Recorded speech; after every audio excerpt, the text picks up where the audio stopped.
This is Jojo Mack, and I always tune into the SPRB Radio Podcast with 10-Star General and Sharon Mango. If you love a good conversation, you should too. Check it out.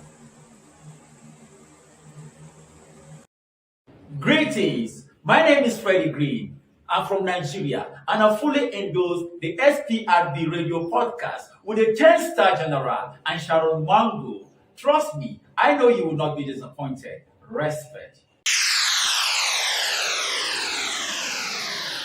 Yes, Lord, my people, this is JJ Bontas, and I come to let you know that I fully endorse the SPRB Radio Podcast with King, 10-Star General, and the Queen, Sharon Mango. Trust me, you will not be disappointed. Make sure you choose.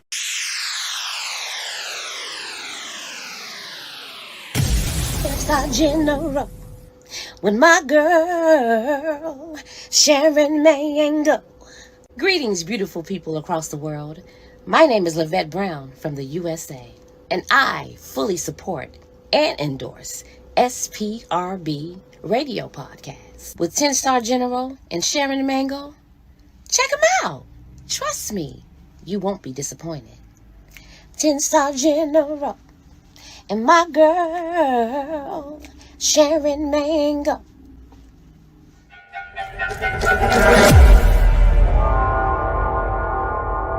Christopher Columbus was a damn blasted liar. Woo. What a tune, so relevant today. And today we have one of the greatest philanthropists to emerge out of the land of Jamaica, who stands on the shoulders of our ancestors.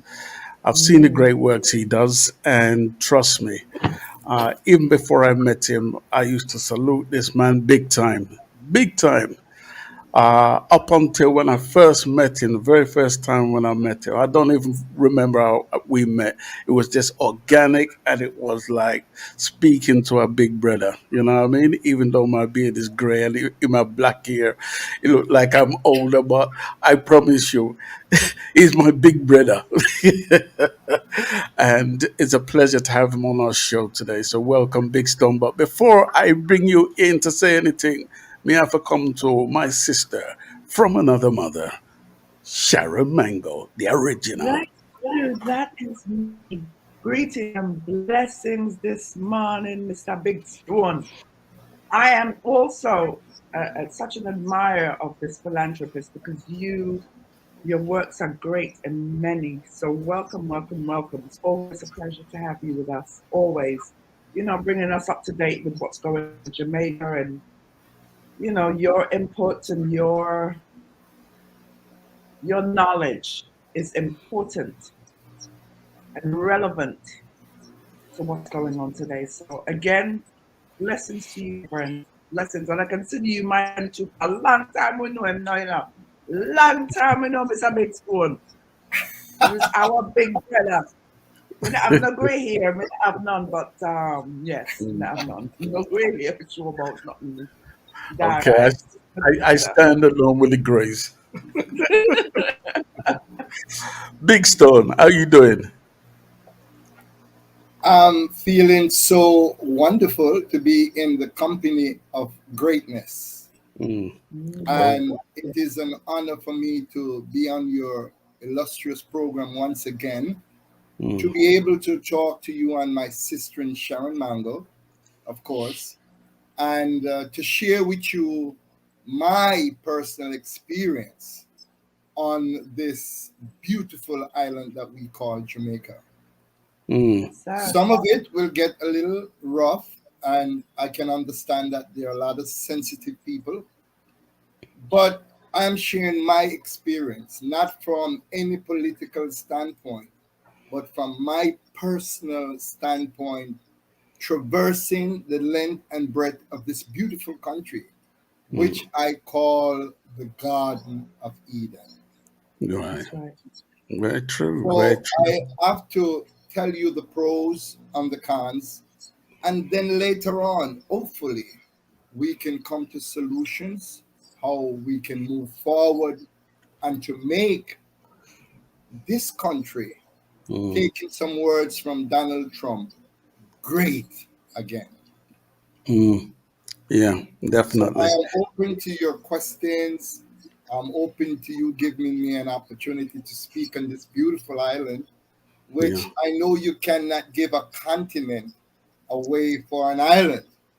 But if I had the opportunity of living in Africa right now, I would Mm, go to visit and probably spend some time.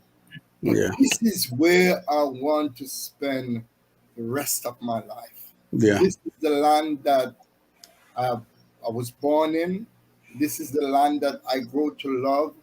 These are the people that I love so much. Mm, That's why I have made the ultimate sacrifice in mm, giving up a life of luxury, living in the United States of America, and mm, coming home to work assiduously with mm, those great ones, those who have paved the way and gone before, who we considered ancestors, and mm, those who are still here on the ground, mm. hoping for better for our country. Amen. Well, today we're going to have a good conversation. You're going to really educate us today. So you're going to take us on a journey. Here and there, we're going to be asking you questions, maybe what we cannot phantom or whatever is the case. But like you rightly said, we're going to have a real conversation. Any questions we ask is out of, trying to learn and trying to figure out, what's actually going on. So the conversation that I intend to have and we intend to have is going to be real. And we're just going to keep it real down the core.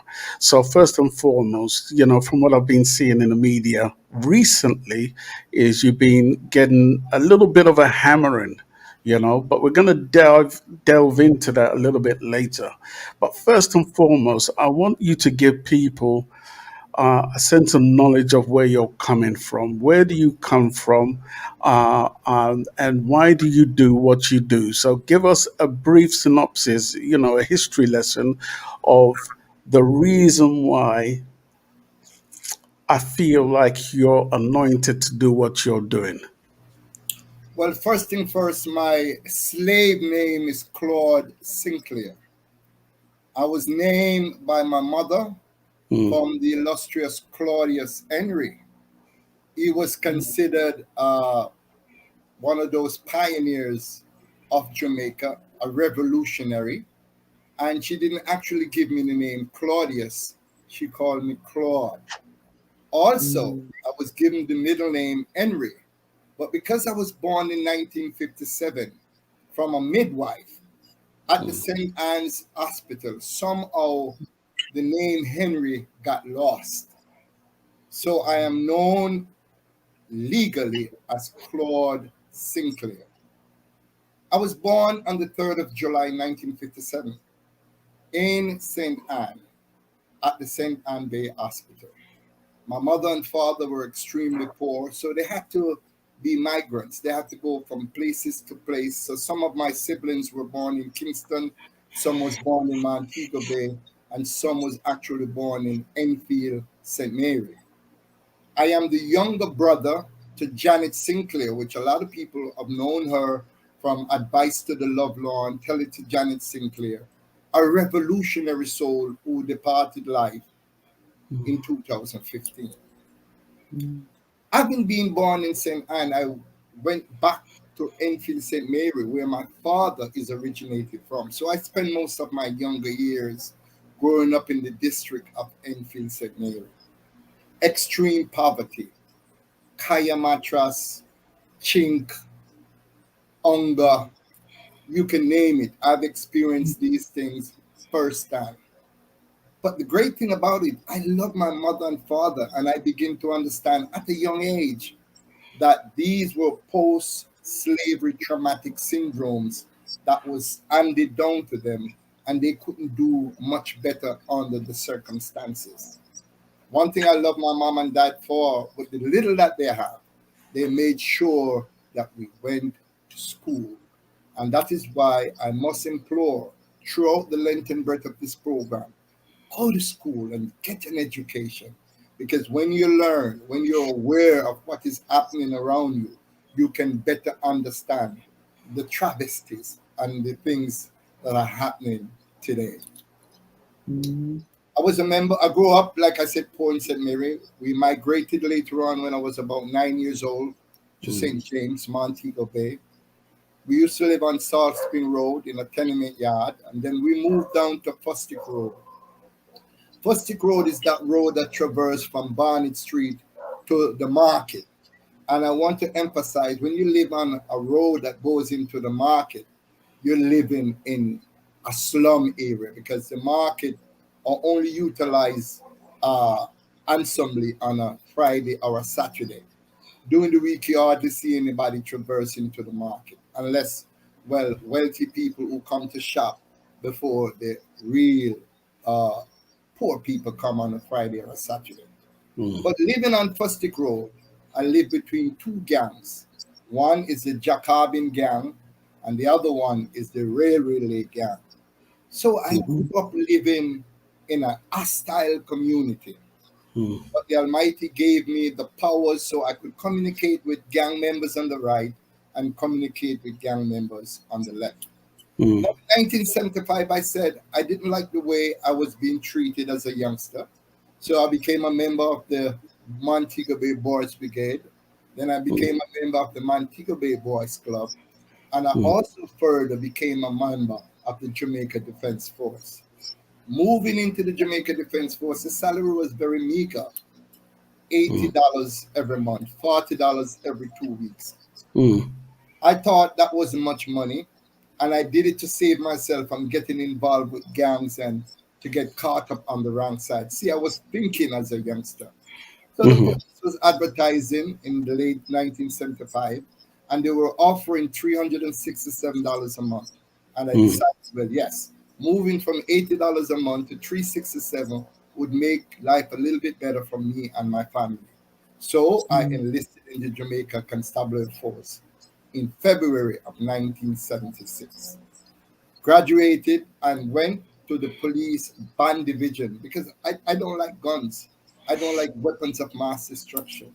I am a peaceful soul, so my love for music transcends into the band. Fast forward into 1980, I migrated to the United States of America. When I got to America, I didn't even realize I was a black man, because going to school, the people that you go to school with look just like you, even though some of them are Indians, and and we call the hair that they sport pretty hair and the hair that we sport bad hair, and so on. So getting to the United States, I started to study about myself. Who am I? Who is this person that a lot of other people look down upon? So I started to study Malcolm X, Martin Luther King, W.E.B. Du Bois, Nelson Mandela, Steve Bantu Biko, and all the great freedom fighters. But when I studied these freedom fighters, they all pointed to one man, and this is this man right here, the Right Honorable Marcus Mosiah Garvey. So I said to myself, wow, I was born in St. Anne. The Honorable Marcus Garvey was born in St. Anne. With all the knowledge that I've grasped in the United States of America, I want to come back to Jamaica and to impart some of these knowledge to our younger generation. Because remember, I grew up poor with youth clubs and brigades and the military and the police force. So I grew up among young men, 17, 18, 18 years old. And I always wanted to teach. So after learning that all these great freedom fighters, right, use the Honorable Marcus Garvey as their mentor, I decided that I must come back to the land of my birth and give back to my country. What further pushed me to come back to Jamaica in a hurry was 1961, when we had the inauguration of one of the youngest United States presidents, which is John F. Kennedy. He said in his inaugurational speech, "Ask not what your country can do for you, but what you can do for your country." Back to Jamaica. I told my wife I'm coming back to Jamaica. She said, "You're crazy. What are you doing down there? There's nothing but animals down there. You're going to get yourself killed." But if I had to do this all over again, I would do the same thing, because I've impacted a lot of youngsters' life.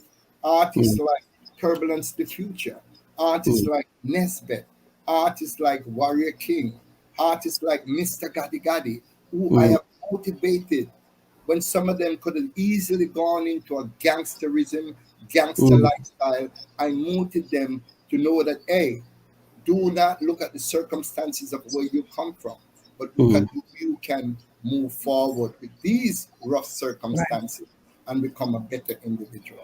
So hence, I'm in Jamaica, the president and founder of Big Stone Records, a motivational speaker, a philanthropist, you name it, an all-time person for my people. So this is where we are today. Well, what was the straw that broke the camel's back in terms of you making a decision to leave America and now come to Jamaica? What was going on in Jamaica at the time that made you make that decision?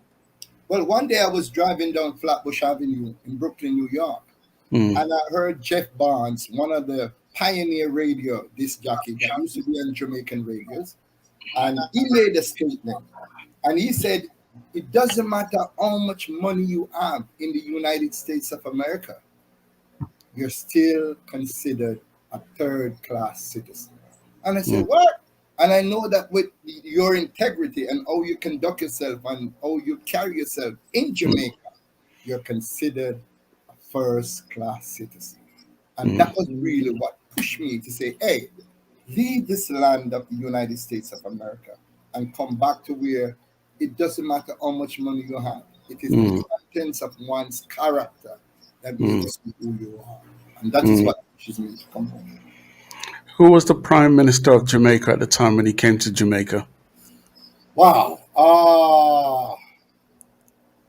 It was PJ Pat. It was Michael Manley, right? Not at that time. I think it was PJ Patterson because he served for like 18 years. And then it went over to Portia.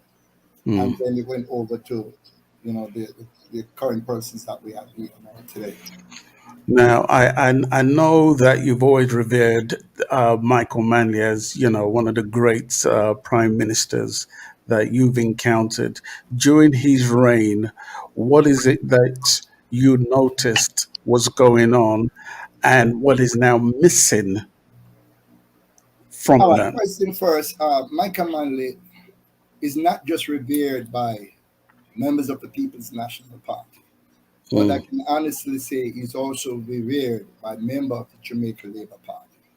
There's a lot of Jamaica Labour Party activists that see Michael Manley as one of the greatest prime ministers that ever came out of Jamaica. Now, if you look at some of his achievements, if you go back to, say, 1973, when he started the Jamal program, right? You remember that? It is the Jamaica Movement for the Advancement of Literacy, which means people who did not get a good education. He set it up so that adults can go back to school, putting away the shame aside, and at least learn how to read and write. So that was one of the great pointers. Another great pointers that I have was the land reform that he expanded under his administration, where he provided for thousands of Jamaica small farmers technical advice, lands, fertilizer, and access to credit from some of these banking systems. He also started the minimum age of voting. He lowered that from 21 to 18, which means he involved the younger part of the Jamaican people to be more responsible and to be able to be a part of the voting system. The list goes on and on that I can actually say about this great man.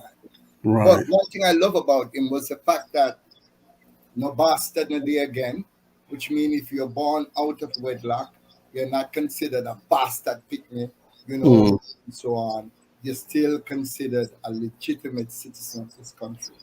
Some of our hotels was in such a what you call classism type of a situation where you couldn't even go to the lobby of some of these hotels based on the color of your skin, much less work in these areas. So he opened up the way for a whole lot of people, mostly the poor and disenfranchised people of this country. And that is why I admire this man so much. what was the general living standards of, let's just say, the underprivileged or poor people at the time? What was the standard back then? But the economy at that time was pretty good. In 1972, the American dollar was like, 70 cents to the Jamaican dollar. Now we're up to, $150 to the Jamaican dollars. So even though people were poorer then, right, in terms of how much money they make and so on, but the standard of living was much higher because even with the small amount of money that they got, they could do more with it. Now you're giving $13,000 a week, and you can hardly go into a supermarket and get more than one little, we call it a scandal bag word. So the standard of living to me back then was much, much higher. We had more love and unity among our people. Now it's a dog eat dog type of situation where we are not our brothers keepers anymore. We criticize each other without even understanding each other. And that is the sad part of all our country and advance into. And one of the things that I've always known, and I heard it in a song by the Mighty Diamonds where they said no opportunity for the youths, right? Now, where there's no opportunity for the youths, wherever the government, makes stringent cuts, we always know that the crime rate is going to go up anyway, right? So at some point, the crime rate started to escalate. What was going on during that escalation period? If you can shed some light. Well, let's look at scamming. Scamming took over our country by leaps and bounds. How can you tell a young man to go work in an establishment and make $4,000 a week when in a matter of minutes he can make $200,000, $300,000, $1 million? So scamming started in the Montego Bay area, and it has blossomed into all of Jamaica. What period did that start to escalate? I wasn't in Jamaica. Remember, I left Jamaica August 15, 1980. So I cannot give you a definitive time as to when it actually started. Okay. But I know it was started sometime in the 90s, I would say. 90s, okay. Yeah, where they had more access to smartphones, and then social media started kicking and so on. Okay. That was where our turning point in terms of not being able to control our youths, because instead of them now asking, say, for a community leader to get a gun to go do a crime, they can now afford these guns, so they cannot be supervised anymore. They're their own leaders. So little clique here and there begin to form. Jamaica, and it's not said by me, it is said by the Minister of National Security, that we have over 489 gangs that is operating in the length of breadth of Jamaica. Now, a lot of people don't know, Ken Star, that Jamaica is only 150 miles long. If you take each measure and measure Jamaica from Negril Point to Port Antonio, it is only 150 miles long. And at its widest, it is only 55 miles wide. We support a population of 2.8 million, which is 2 million over 800,000 people jammed on this little piece of the rock. So anything that happens in Montego Bay eventually affects us here in Kingston. Anything that happens in Portland affects, and it is intertwined. That is why we have remote areas like Hanover, St. Elizabeth, Manchester. These are some areas that never seen crime, never seen triple murder, quadruple murders before. We're having these areas now becoming hot zones, and people are actually scampering for their lives. Yeah. Wow. Do you want to ask a question, Sharon? I want to ask, when you decided to come back to Jamaica, what was the mindset at the time? What was your first order of operations when you decided, I got to go back? I got to go back to my country. What was the first thing that you did? The influx of gangs. And the reason why I decided to come home based on the influx of gangs, I know the spoken words. If it is spoken with sincerity, honesty, truthfulness, these youngsters, because I was motivated by a senior person. I know if somebody who cares about me sit me down and says, Claude, this is what I want you to do. This is how I want you to behave. I know we can have better youngsters. And that was really what pushes me. And when I came home, I went into the length and breadth of Kingston. You name a community in Kingston, I've been there. I've done so many videos on YouTube because I'm a YouTube influencer since 2011. And I've done so much videos of me going into these communities, communicated with these youngsters. Some of these youngsters are fatherless. They don't know anything about a mother or a father. They're grown by their peers. Members of a gang has taught them how to live. So I said to myself, we don't have any real motivational person that's sincerely not using any form of ulterior motive, because a lot of people want to amass a following of youth because he want to add this gang under his control or that gang under his control. I don't want to have any gang under my control.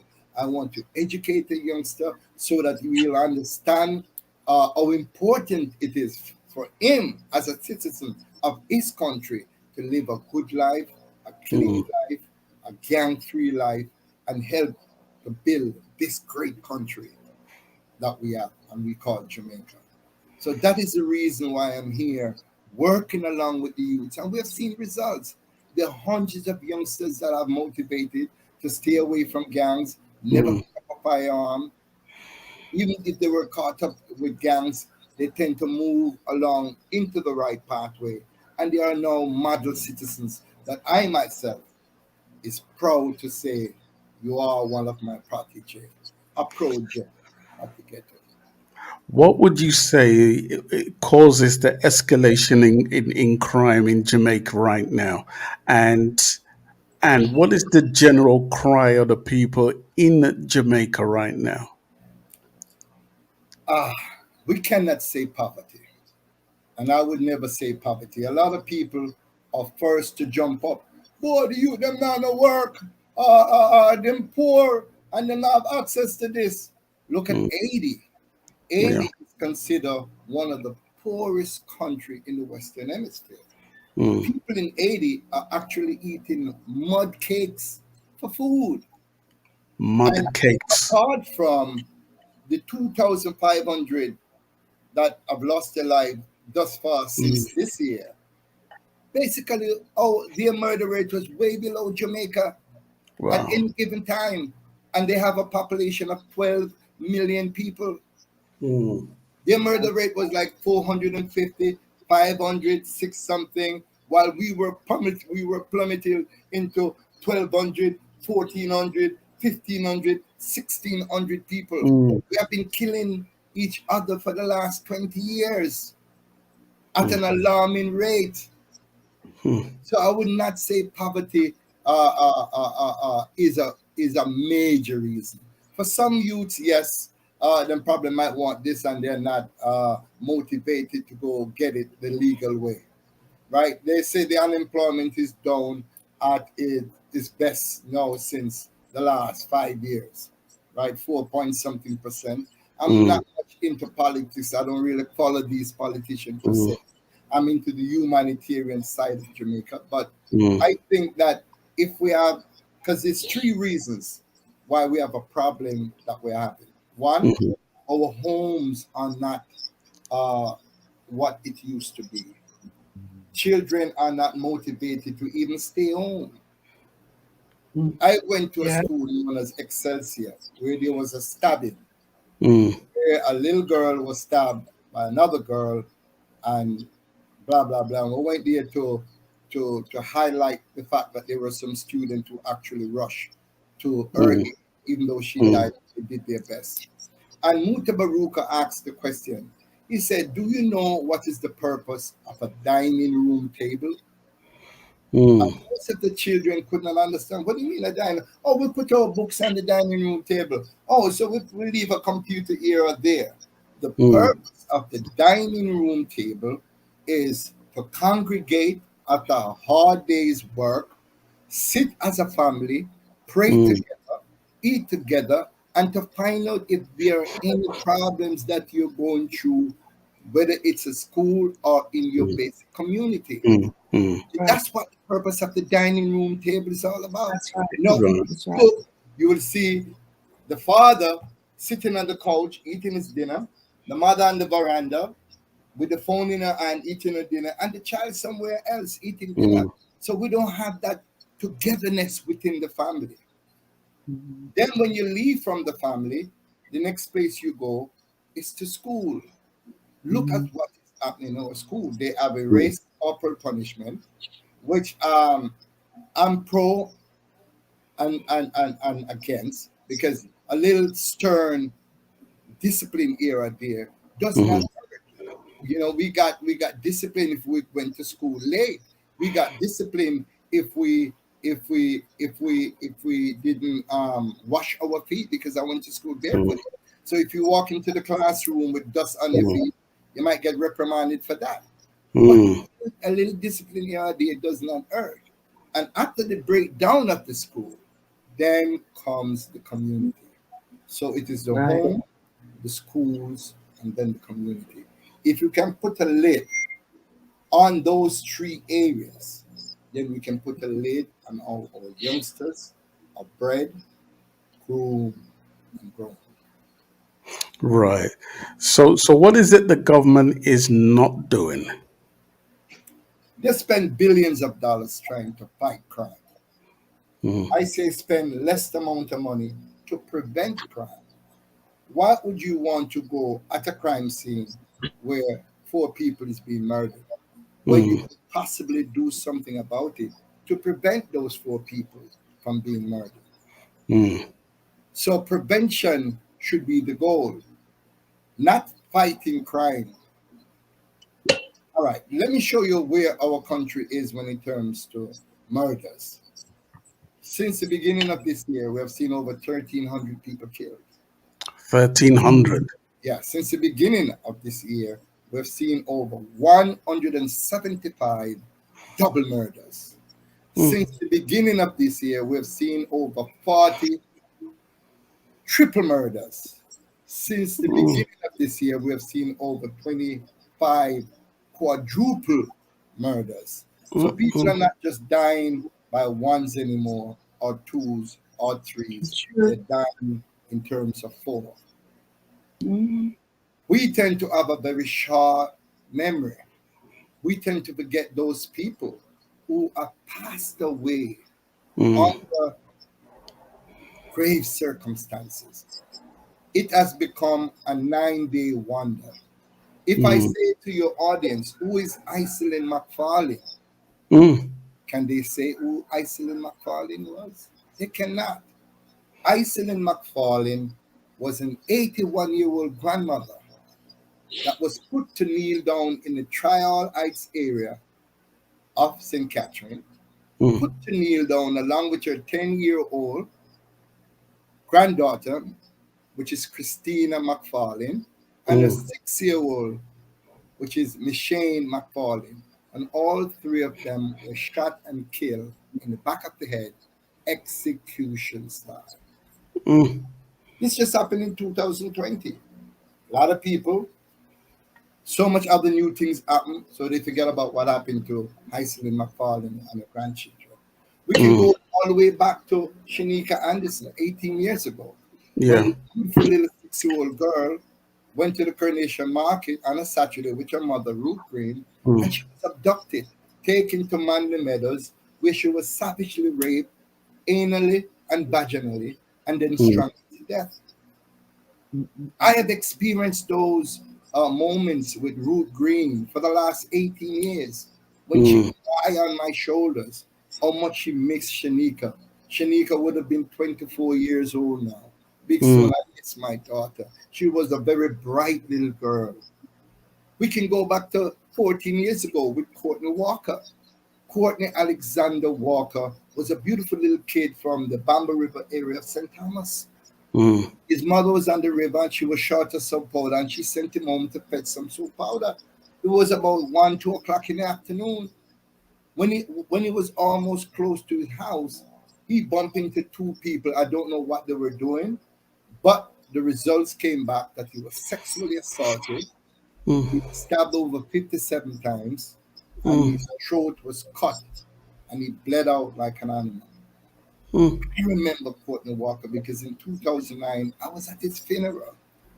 I went to the spot, and this is way before social media. This is way before the hype, way before the subscribe, way before the this and the that. I didn't do those things to get no clout. We can come forward now to 2008. We have a law that is passed known as the Ananda Dean law, which is early warning if a child goes missing. Before Shanika Anderson didn't have that, even though her mother, Ruth Green, went to many different police stations and they told her that it takes 48 hours before you can report a 6-year-old child missing. Ananda Dean, she went to Swallowfield School. She left one evening about 3 o'clock. She was not seen from for 2 weeks. Her headless body was found up there in Belvedere Heights. She was raped and decapitated. A lot of people know what Ananda Dean alert is, but they don't know the circumstances. Shante Skyers, right? Another 8-year-old little girl from up there in Belmont, right? Coming home from school 4 o'clock one evening, she was abducted, raped brutally, and murdered. But the irony about Shante Skyers' case, swiftly there was a mob. They grabbed a little 30-year-old youth from which has unsound mind. They put a tire after they chop him up. They put a tire around his neck and they light him on fire. You know what they did? I spoke to his mother. You can go on Big Stone Television and see the interview with Miguel Williams' mother. She said someone sent the video of her son gyrating in pain while he was being burned alive. Now, if he was guilty, then I could understand. Taking the law into our own hands and say jungle justice. And some people, you can just imagine why they do that. I can understand. They're frustrated, they're fed up, nothing being done to investigate. We don't have a task force to protect our children. We don't have a DNA banking system where if a person is charged for rape, we can refer them back to the DNA banking system to see if their sperm match up with an individual that they have in custody now, or they have a task force to go hunt for these children when they go missing. So people become frustrated and oftentimes take the law into their own. I can understand. So this poor girl was innocent and they burnt him alive. Innocent. The DNA that they extracted from Shanti Sky didn't match his DNA because she was raped and killed. Jesus. About 2 years ago, I have to admit, I cannot finish. Yatanya Francis, 14 years old, just around the corner in Arnett Garden. Her mother sent her one evening about 8 o'clock to go get some food. While she went to go get some food, time started to run off. 9 o'clock, 10 o'clock, 11 o'clock, Shante, Yatanya is not home. Then the mother smells something like a dog burning. And she said to herself, who's burning dogs at this time of the night? Sharon Mango and 10 Star, would you believe that was the body of Yatanya Francis burning? Smell as a dead animal. I have lived through those experiences. I have met the parents of Yatanya Francis. I have met the parents of Courtney Walker. I have met the parents of Shanika Anderson, both mother and father. They were poor people trying to make a living. So ask me now, why do I wear this chain? chain. I wore this chain because I've seen firsthand the suffering of our people. I have witnessed firsthand when a mother cried on my shoulders, talking about what their daughter or their son.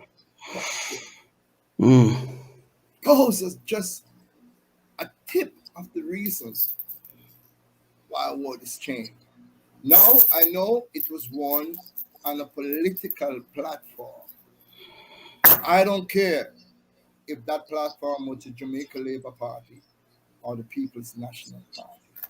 I was not coerced by anyone to wear this chain to make any government look bad. I wore this chain to open up the eyes of our Jamaican people, to say that this chain might not be physically around your neck, but it is around your brain. Subconsciously, you're not thinking. And the mind is such a powerful tool that Bob Marley said it. Bob Marley said tomorrow, Bob Marley's son Ziggy Marley did a song that says, "Tomorrow people, where's your past?" Then Bob Marley did a song that says, "In this great future, one cannot forget their past." Marcus Garvey said, "A race of people who don't know where you come from is like a tree without root." This is a constant reminder. Remember the Jews in the Holocaust, right? Lost 6 million people. And they said, "Lest we forget. Never again. Never." And every year, and rightfully so, they are entitled to do that. They're entitled to teach their offspring of the atrocities that was bestowed upon them by Hitler. Ain't nothing wrong in educating your people. But some of the American people, when they see this chain, I was not born in slavery. It is a mockery to our generation. Our generation that was 400 years ago. We are now born free people. You're not free. How can you be free when we have what we're experiencing here today? Steve Bantu Biko said, "The greatest weapon in the hands of our oppressors is the mind." Mindset. Oppress. Yeah.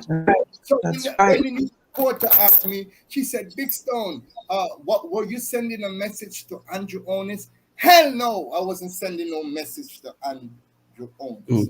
I was sending a message to the Jamaican people. But then wake up, begin to love each other again. Don't get misguided by the sweet and the fancy talk. Wake up and start loving each other again. Because if you don't, we're all doomed to fail. Now, one of the responses I saw, especially when you had the chain around your neck, was the fact that you were given a key, they say, to Mark Golding, right, to unlock the chain. Lead us up to that particular point. What was going on, and why did you give him the key? What is the real situation? Okay. Ironically, I was sitting with a very good friend of mine. And while I was there sitting with this friend of mine, this kid came up and said he was selling this chain. So I thought it would be, a nice fad. When I go on my protests and so on, I would wear the chain around my neck with a padlock. So I went and I bought a padlock for $700. This was days before that conference was supposed to happen in Annika.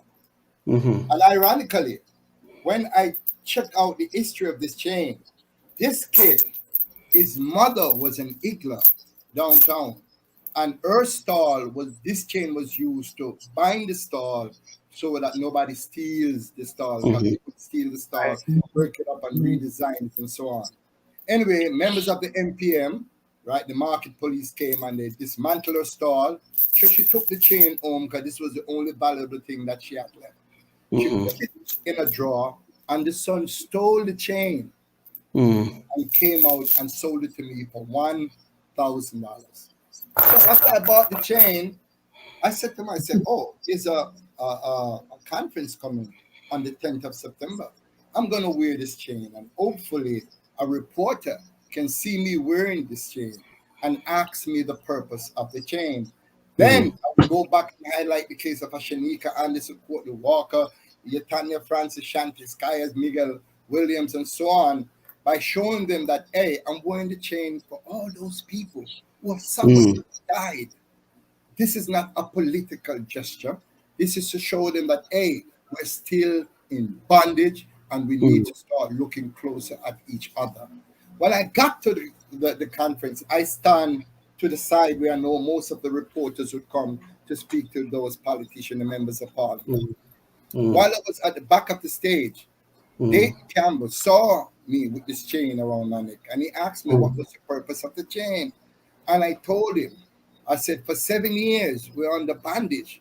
It's about time the lock is released from this chain. I had a key in my pocket. I went up on stage of my own free will. I was not tied. If you look at the video, you'll see me walking with my hand extending with the chain. I wasn't tied to go up on the stage. And when I got on the stage, I choose Mark Golden because he was the person vying for the next general election as prime minister. A lot of people ask me, so why didn't you give the key to Dayton Campbell? Why would I give the key to Dayton Campbell? And Dayton Campbell is not in a position to make any changes. The only person that would be in a position to make changes would be Mark Golden. And like I said before, it would have been any political platform. If we were experiencing the same thing that we're experiencing now, and especially for the last 7 years, we've been experiencing hell. Our people are dying left, right, and center.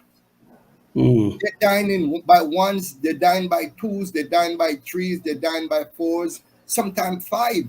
Last year, a young man killed 5 members of one family. And that brings us now to mental issues. Something is wrong with our citizens. Christopher Tufton made a statement and he said, well over 40-50% of our population have some insanity issue. I push it up more. I push it up to about 70%. There are a lot of people walking around in clean clothes that is clinically insane. Yeah. When you become sensitized, when you become it's business as usual in seeing a baby, a pregnant woman that about 3 weeks or a month ago was shot and killed in Spanish Town. Execution style. Her 16-year-old son was shot and killed beside her. Her husband, not a boyfriend, her husband was shot and killed. Execution. When you see all these atrocities, ask me the $1 million question. Sharon Mango or 10 Star? Big Stone, would you, based on all the slacks that you got, would you wear this chain again? And I will tell you, look into your camera and tell you, yes, I would wear this chain again. If we can save one life, if we can open up the eyes of one Jamaican, put politics aside. Let's put politics aside and put people first. If we can just start to look at the conditions that we're living in, you know, and hearing about each other. We don't care. Recently, a little kid, Jaheim, right, Coleman, was kicked consciousness because someone stepped on his clocks. Yes. Can you imagine your bump and you said, and you step on somebody's clocks? What's a clocks? But you have people who glorify clocks. And this glorification of materialistic things as now embedded deeply in the mind of our children. Look at recently, the back to school September 4th. Over 974 teachers resigned. Look at the fact that on the day of school, 40% of the student was wearing a school bag that says dunce written at the back of it. When people start to rebel, the Minister of Education said, no, we can't have that bag in school. But they bent to pressure. A week and a half later, they were saying we cannot stop these bags from coming into our schools. Dunce has become a fad. Fully dunce has become a fad, where we glorify being stupid. We glorify being dunce. Oh, Jesus. Yeah, this is definitely escalating out of hand. So what do you see the government as not doing at the moment? What are the government shedding their? I mean, where are they lacking in their responsibility to the community? Is what I'm trying to say. Okay, I'm not here on a political agenda, but I can tell you that both political parties have struggled with crime. One political party was saying, "Boy, we need divine intervention. We need Mm, God to come into our midst. We are the gods. We mm, are the one that should take our children in charge. We should mm, have more programming." Remember the Parents Teachers Association meeting? You remember that meeting? A PTA meeting was one of the greatest set of meetings that could mm. ever happen for any school. The Parent Teachers Association meeting was to meet even once a month, Yeah. along with the teachers and the parents, and you'll find out how your child has been doing. Is your Mm, child coming to school regularly? Is your child behaving in class? Is your child misbehaving? We don't have these things anymore. These mm, things are taken away. We need to do that. Now I've seen they reintroduce civics back to our curriculum. That pride, that sense mm, of purpose, that sense of saying, I am a Jamaican and I'm a proud Jamaican, and I must carry myself in such a manner that our country stands tall. mm, We need to get back to the homes. That is where the bulk of the money is. Make the people a little bit more comfortable, educate them, bring more programs in so that they can start intermingling and sharing their differences. If you look mm, at some of these gang wars, it's hard to heal. What are you going to say to a young man? mm, Somebody has killed his mother, his father, his brother, his sisters, and that person is walking around scotch free. mm, What are you going to say to him if one of these days he's going to say, wow, see the boy will kill my mother there. I see the father. See the man will kill my father there. Look how his children are, mm. are striking, and look how we are suffering. You have to find a way of get back into the minds of some of these youngsters, because retaliatory murders is what blossom into some of the highest murder rates that we've seen. Tit for tat, butter for fish. So let me ask another question before I let Sharon say something. Um, these trauma-related issues, is it just left to the community to fend for themselves, or is there an actual institution or a body of people, like for instance, called therapists, who's there for individuals in such cases? Not that I know of. I know there's Jamaican for Justice. I Mm, know there are a few others. Hear the Children Cry and so on. But when I talked to a Ruth Green, and I said, Ruth, you have lost Shanika Anderson 18 mm, years ago. What type of therapy are you undergoing? None. mm, Nobody has come to the assistance of Ruth Green and offer her anything. Roma Taylor, the same thing. When I look at Mama Gwendolyn McKnight, the grandmother who has lost her daughter and 4 grandchildren all at the same time, I mm, sat down with Mama Gwen. I said, Mama Gwen, how did you learn of your family's killing? And you know what she said? She said she called her daughter every morning at 6 o'clock. And in mm, calling her daughter this particular morning, she wasn't getting no response. So she sent one of her son to see what was happening, because her daughter lived just down the road in Cocoa Peace, Clarendon. mm, When the son came back, you know what the son looked at her and said? And mm, I want the world to remember this, because I will never forget.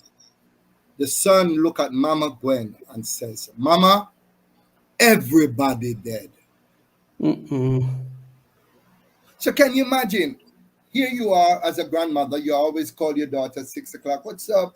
And so on, how's the kids and so on. Get ready, man. You have to get them to school. And this mm, particular morning when you're calling, you don't get nothing. And then when you send your son come back in a hurry to saying that everybody in the family is dead. mm. Did Mama Gwen get any therapy? Not that I know of. Did Yeah. anybody come knocking on Mama Gwen's door? Yes, both political parties there, they went to the church or went to the funeral, they hugged Mama Gwen, and this, that, and the third. And certain MPs have assisted her and so on. But we're talking about long-term therapy. We're talking about this lady should have been in an institution where they start to treat her different. Sometimes when I go look for Mama Gwen, I've been to her birthday, I've been to her anniversary. I videotape all the things that I've done with Mama Gwen.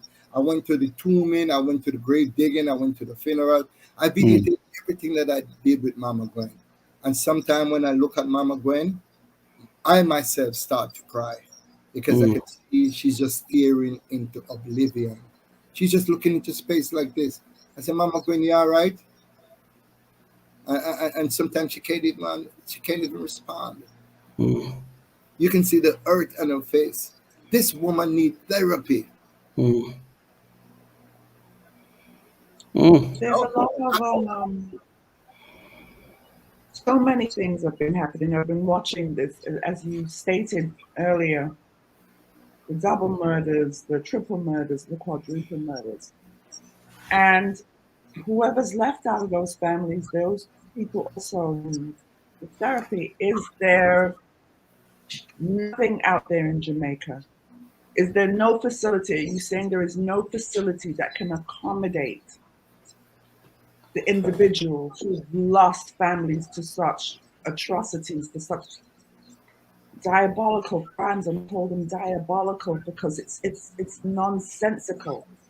It's not even like you go and shoot somebody, but it's the stabbings, it's the sheer brutality of these murders that is etched in the minds of the ones who are left to witness it.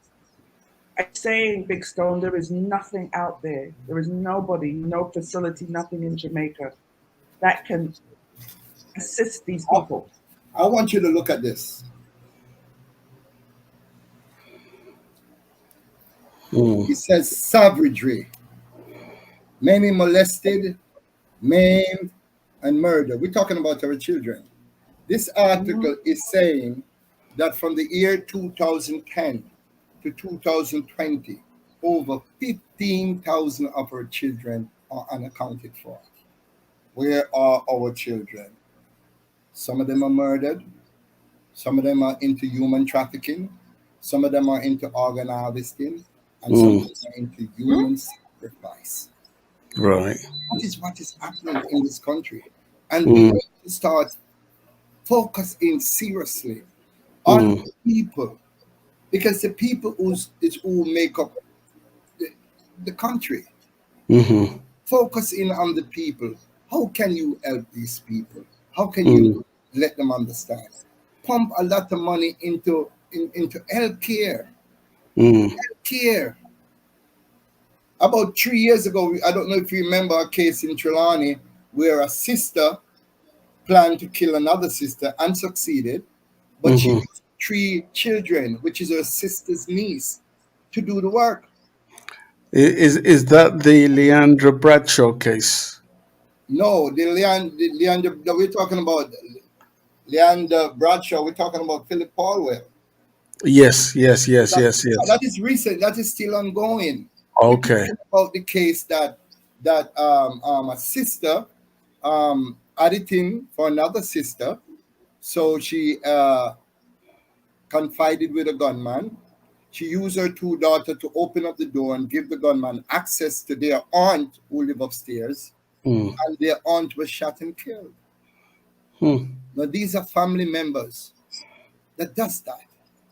We have another mother that confided with her daughter and her son to kill one of her own son. So here is a mother confiding with one of her daughter and one of her son to kill one of her own son. And they killed him and just threw him in the back of the yard. They didn't even bury him. A policeman was going about his business in Linstead, 6 o'clock one morning, and a man of unsound mind just pick up a stone and lick the policeman in the head, killing him on the spot. He was later shot to death. But could that have been avoided? So I'm saying that the government has stretched it. They cannot be everywhere. The police department, we don't have 60,000 police and soldiers in Jamaica. Did you know that? I We didn't know don't. that. Mm. No, we don't. We don't have 60,000 police and soldiers in Jamaica to police 2.88 million with So 4 you're billion. lacking resources. The resources need to be leveled in areas that they can see results. Mm. A lot of people, a lot of YouTube influencers are saying, well, in order for you to create a change, you have to dismantle the gang and eradicate the gangsters. It's like saying dismantle Gaza and eradicate the 1.2 million people living there. Okay. Mm. So you have to come up with measures that will affect the homes, because this is where these youngsters come from. They come from a home. They have parents, they have mothers and fathers, whether they stick around or not, right? They have uncles, they have aunts, they have brothers, they have sisters. Try to create a balance where you can get into these homes. These homes are where it all started.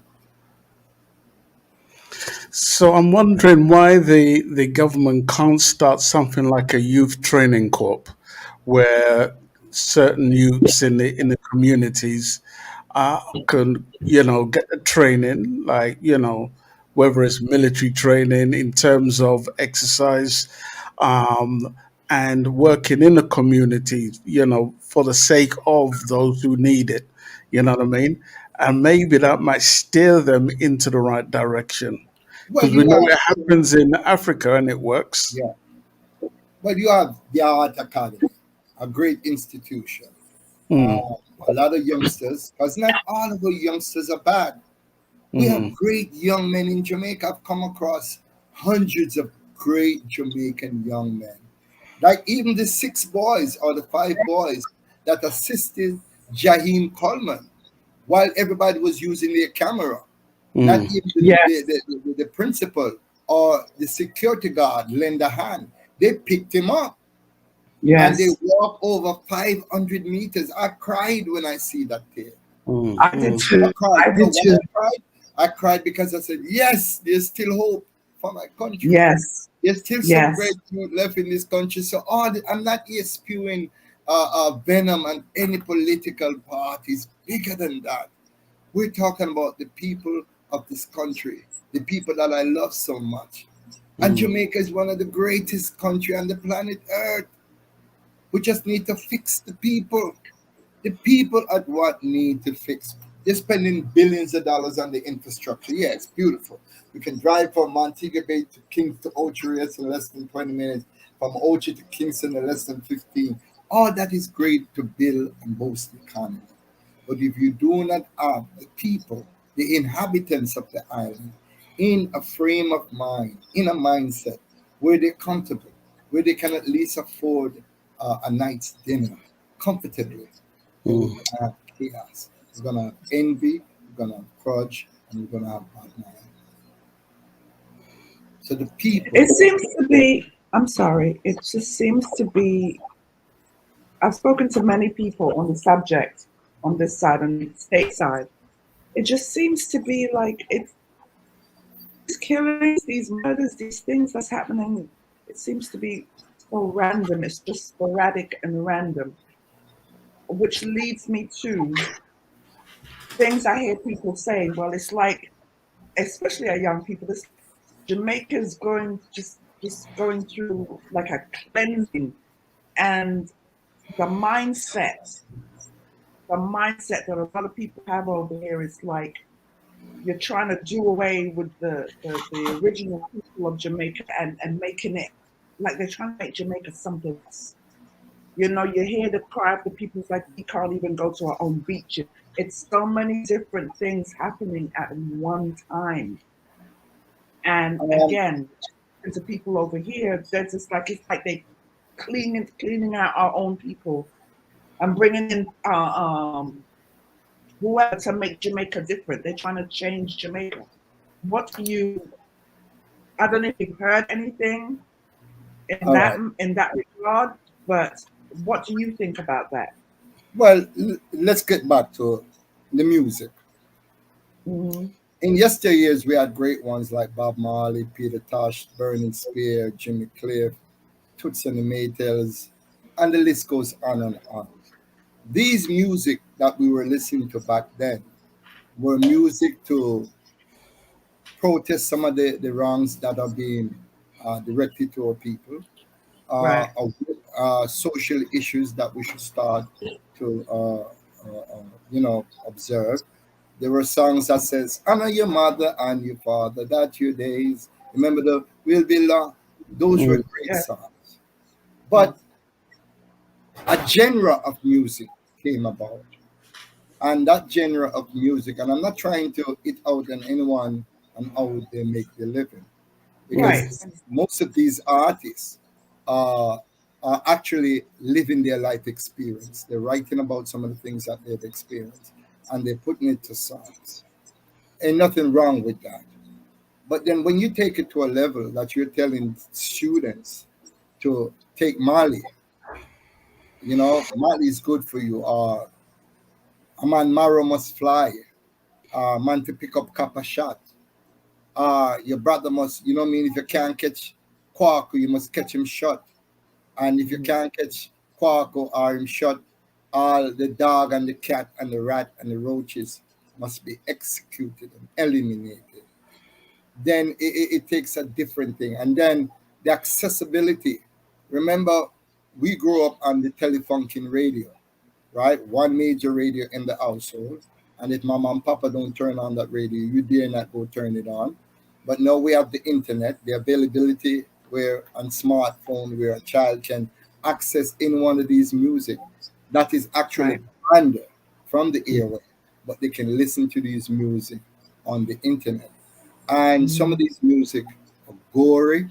Some of these music are actually telling these children to do these things and glorifying these things. And not just the lyrical contents of the song, but if you understand music the way I do, there's certain decibel, there's certain tone that if you apply these tones in a particular manner, you can captivate the mind and pull that mind in a trance-like stage, and that can do some of the most hideous things that you can ever imagine. So we have to look at a number of stuff. We have to look at the type of songs that our children have access to. If you look at recently, there were a number of videos of bus conductors having sex with school girls in the back of the bus. And this one particular girl was laughing as if it was funny, and she knows she was being videotaped. So the mindset of our children, we need to start looking deeply into that. There are too much access to information for these. They're not monitored, and that is where we need to start focusing on the own, our children, the schools, and then the communities. Right. Damn. I didn't even know that was going on at the back of the bus. But yeah, they have there are days in Jamaica that they call it no panty days.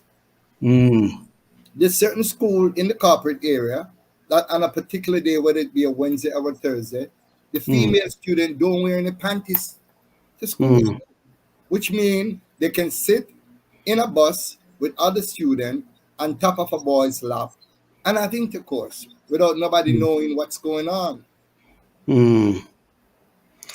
Oh, God. So it's clear that Jamaica is definitely in need of mental health therapists, which can be easily accessed for the common man and woman. You know what I mean? They should have that free service that should be readily available. That's And what I'm if that's saying. not readily available, and they know these crimes are happening and many people are suffering, and you may have vigilante groups going on in Jamaica, then common sense should say that these kind of amenities need to be implemented. It's common, simple math, to be honest. So, but one, if you're saying to me 50% of the Jamaica populace, right, has mental health issues, then that would be one of the places that needs to be tackled. I recognize many of those. I see like yourself on the ground. I've seen the angel on the ground. I've seen quite a few people on the ground helping the homeless, those who may have less. I've seen quite a few people on the ground, but more needs to be done, you know, to even know, if I can just touch upon, which is baffling to me. Since Bonnie Whaler was alive and his wife went missing, till Oh this man. day, nothing's been done. I can call quite a few artists whose parents have gone missing, but for the sake of, you know, what I know, not to air their thing There's a, in public, but it doesn't make sense to me. I did touch Bonnie Whaler's wife. Let's go back to Jasmine Dean, a bright university college student. She has some vision impairment, right? She left school and she just disappeared off of the face Mm, of the earth. Nobody up until this day can tell you what happened to Jasmine Dean. Nobody. Bonnie mm, Whaler's wife, Jean Watt, his wife of well, not lawfully married, but in Jamaica they say take unto yourself a woman and call her your wife. mm, Been mm, together for over 50 years, his childhood mm, sweetheart. mm, On the 23rd of May 2020, she left the home and has not been seen since. We have not seen a great outcry. We have not seen, look at Bonnie Whaler, a three-time Grammy Award winning person. Three-time Grammy. He was mm, given three national awards: Order of Distinction, Order of mm, Merit, and the Order of Jamaica. Now look at how decorated Bonnie Whaler was. And we did not get an outcry from these great politicians in mm, support of Bonnie Whaler. He died a broken heart. mm, mm, He got a stroke, and then he got another stroke, and he was mm, rendered incapable. He couldn't speak before he died. mm, We don't hear anybody talking about Jean Watt. What has happened to her? Is she mm, alive or is she dead? We're still clinging on to her because once there are no bodies, we still have to say that Jean Watt is alive. But we can dig deep in our mind and our heart, and we know what happened to Jean. So, But so, Parliament, Philip Palwell, mm, recently, his baby mother and 10-month-old daughter was abducted. And now they're saying that one of his other baby mothers allegedly is charged with the murder of mm, that 27-year-old mother and that 10-month-old baby. Now, what could have gone into a person to fly all the way from the United States of America to see another woman that got impregnated, mm, the father of your child, for your child, and then orchestrate a plot and mm, hire 3 or 4 men to kill a 27-year-old young lady and a mm, 10-month-old baby? What could have gotten into the minds of these killers? mm, I can understand killing the 27-year-old mother because that's common assault. They've killed so many young girls. But this baby, what has this baby done? Wouldn't you have mm, put the baby to the side and let mhm, somebody find that baby? Why did you have to kill that baby? And if you look at what is happening from January until now, we have over 6 cases of 8-year-old little girls that were killed. Look at Danielle Rowe. She was at a learning institution in Portmore, right? That was the last famous case. And she was abducted, allegedly by the girlfriend of her father. mm. And her throat was slashed and she was thrown on the street corner like an animal. What So, so, happened to us? so to stick a pin for a second, because what I'm hearing right now isn't a case of this could be due to poverty. It seems to me that this is outright wickedness, if I could call it that. Because if it were, are you with me? I'm with you. I'm following you. I just don't see where the poverty comes into this. This becomes now like a lifestyle choice, It like a becomes a normalization culture. of lifestyle. Because because I'm thinking to myself, if the government would just give the youths or whatever jobs, or create jobs, or create a youth corp where, the youths can go to learn a trade, whatever it is, help the community, that would lessen the idleness on the street, maybe. But I'm not hearing that this is a poverty thing. Maybe poverty is part of it, but this seems to be a lifestyle choice. It has now become part of our culture to kill. Because here is where the thing is. Even if you provide jobs, I'm wondering, would it lessen the crime rate? It has now become part of our culture to kill. It's a normalization now, right? Because, like I said, let's get back to the music. Most of our songs will say, boy, come on, step by your shoes. You know, no talking, We just go flattening, We can't catch him sister. We can't catch him sister. We catch him father and mother and him brother and the puss and the dog.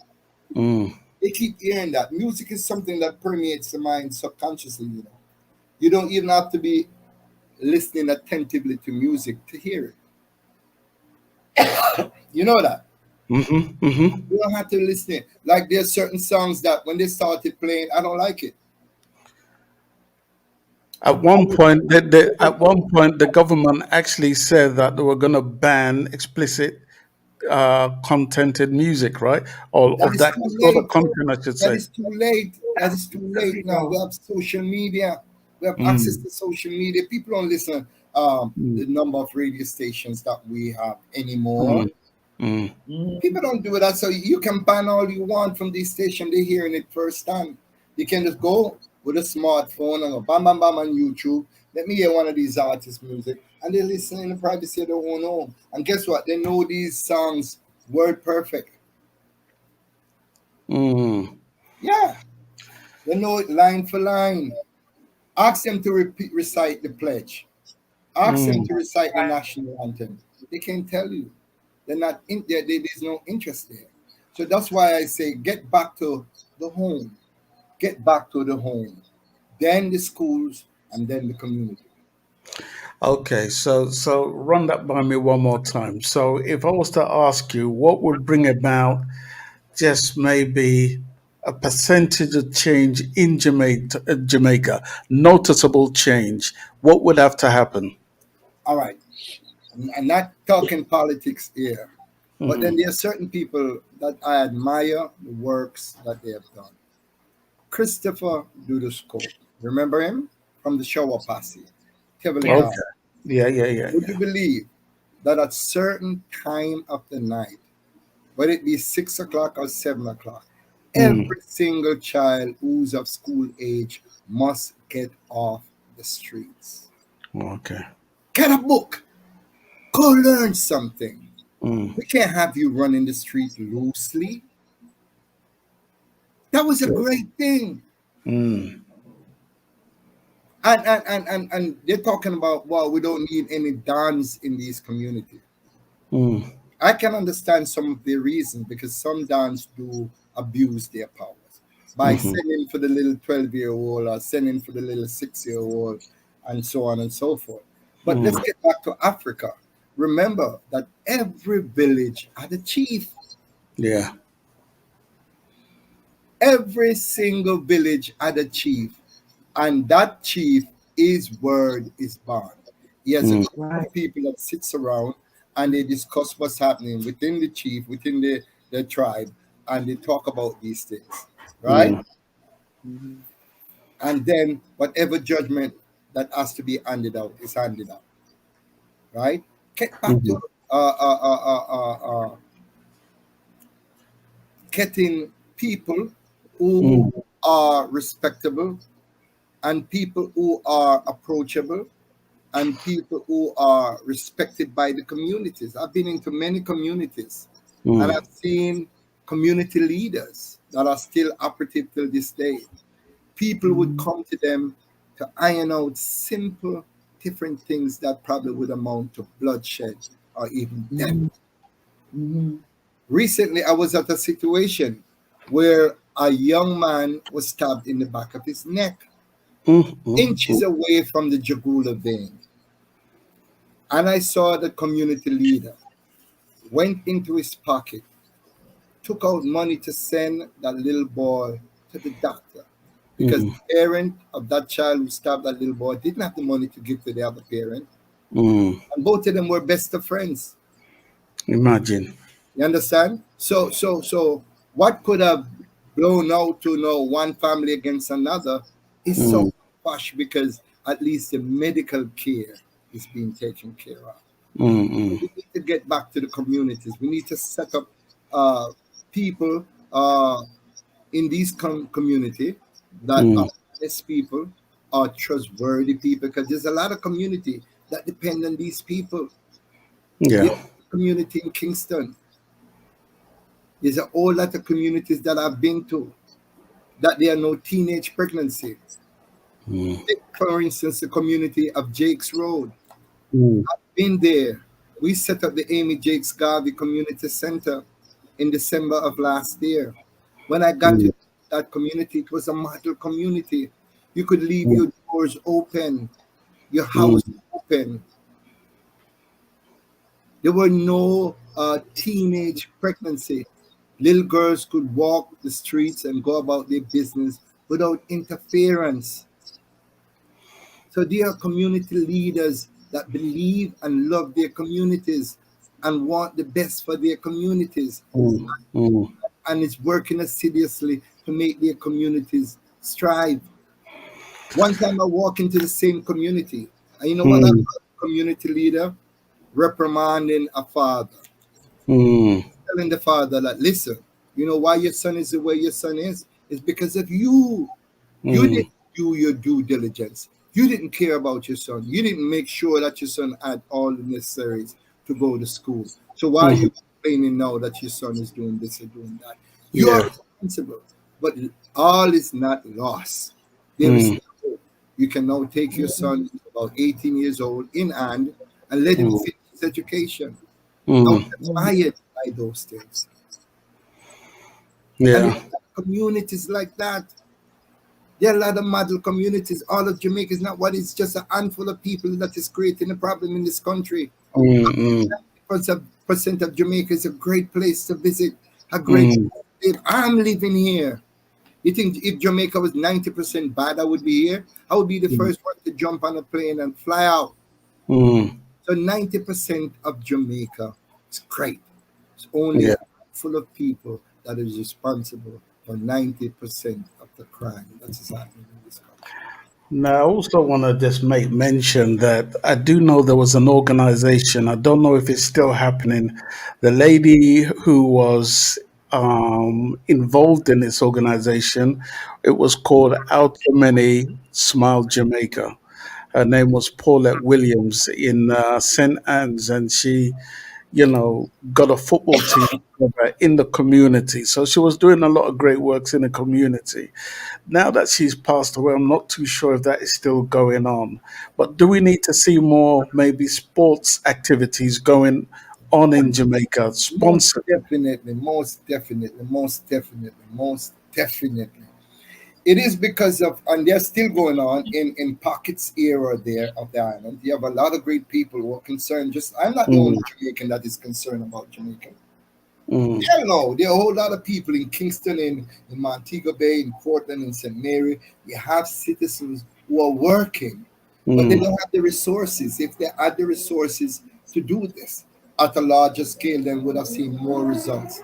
But because they don't have the resources to do these things at a larger scale, we're only seeing bits and bits of results here.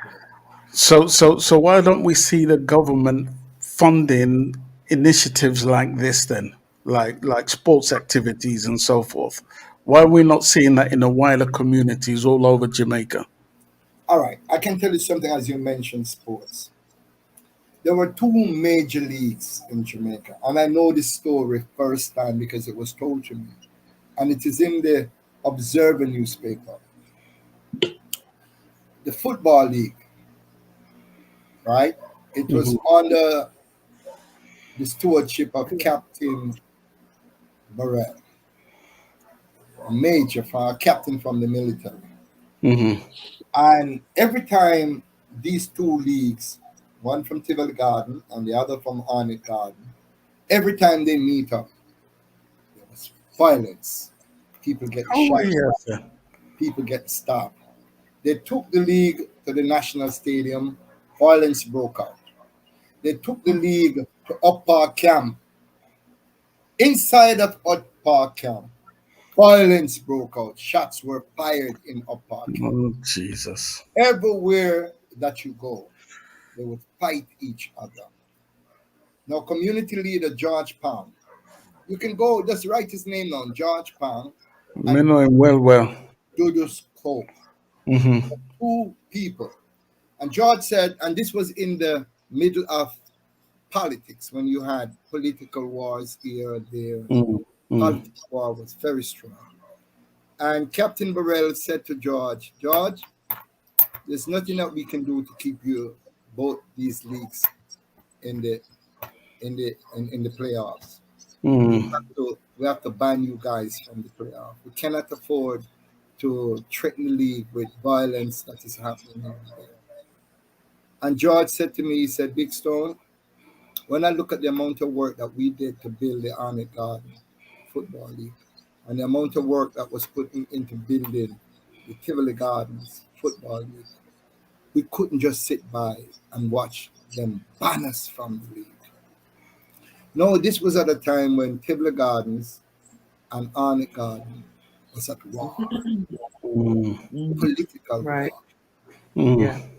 And George Yeah. conscientiously said, listen, I'm going down there at 8 o'clock in the night, 9 o'clock, I'm going down there to see Christopher Cole and to talk to him about how we can bury our differences, how we can stop this wanton killing, the shooting that is associated with our league, with our football. Yeah. 8 o'clock, George went with about 4. There's an helicopter flying above. Right.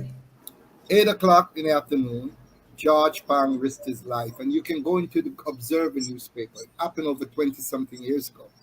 Mm. And he went down to Tivoli Gardens. Now remember, I told you, these are rival communities. They are war, political war. If you catch PNP, you know what happened. If a PNP catch a laborite, you know what happened. Mm. Yeah. And he went down to Tivoli Gardens. When he got to Industrial Terrace, that's on the outskirts of Tivoli Garden, someone from Tivoli Garden that knows him said, but Mr. P, what are you doing here? You know where you are at this time of the night? And George looked at him and said, yes, I know where I'm at. I'm here to see Christopher Cole. I need to speak to Christopher Cole. By this time, the other 4 members of that was in the car with him were shaking. They were saying, boss, now is the time for us to turn back. Because if somebody can ask you, what are you doing down here this time of night? Then we are just... Right. And George turned to them and said, if you all want to leave, you can go ahead and leave. I am here to see how best we can stem this violence associated with our club. And 10 o'clock that night, Dudus sent to escort him in, and they sat down till daylight. George said when he met Christopher Cole, the hug that he gave him was like somebody hugging a girl. It was so full with love and joy and understanding. And Christopher said to him that, Mr. Pang, you're a brave man, because I would never come to Arnett Garden this time of the night. So for you to come to Tivoli Garden this time of the night, we have to honor you. And it has been over 25 years now since they brokered that peace. And there's never been any war between Tivoli Gardens and Arnett Gardens since. Wow. So we know the importance of sports. We know the importance of music. We know the importance of community leaders, those who are trustworthy, those who are believable. We're not talking about leaders who who send for little babies and rape little babies and puts in the young boys to go rob and to hit and so on and so forth. Right? These community leaders are out there. We're talking about trustworthy community leaders that care about their community, care about the welfare of their community. So really and truly, this is about community leaders coming together to make that extra effort to broker peace in these relative communities, right? If they Because care that would enough, definitely go a long way. if they care enough, some of these young men, I'm not saying it's going to happen in every community. Can remember I told you we have over 400 gangs scattered across the island. Most of these gangs are self-fueled. They're now involved with extortion or scamming. So they cannot afford their own guns. They don't have to go through a system to get a gun anymore. Like So one how unrealistic is this? it's not unrealistic. It's possible. It's But possible. yeah, Okay. a lot of work has to be done in it. We have to go now back to the communities because this is where everything stems. All these wars are stemmed from communities fighting against each other. All Okay. these wars are stemmed from you doing something 5 years ago, and I waited out, and there might be a peace here or there, and then, excuse me, when I see someone who killed my father or my brother, then I want to retaliate. That is where we have to get to that level, to that mindset to say, well, if we have 100 person over here and 100 person over here, and we go over here and kill 10, that leaves 90, and the 100 go over there and kill, and the 90 go over there and kill 10, that leaves 90 on both sides, and we go over there and kill 15, and then we start, and the numbers start to go down, and then pretty soon, you know what's going to happen? Last man standing. And Then what? You know? And so we have to find a way, and I know it's very sensitive. I'm not saying there's any easy way around it. It's very sensitive because it's very hard for you to sit with a young man who is struggling, that his father or his mother or his next of kin were the sole provider for that family, and that provider is taken away. It's very hard for you to get into his head, but it can be done. It can be done. Okay. All is not lost. It can be. Sharon, do you have any questions for Big Stone? not really, because I think that, you know, having you on this show is, you. It's an education. No, it's an education, but the solutions is what I'm looking for, and there are so many different things that can be done, but it's who is in the mindset of saying, I'm going to stand my ground. Like who, and there's, I mean, like you said, for different communities, the communities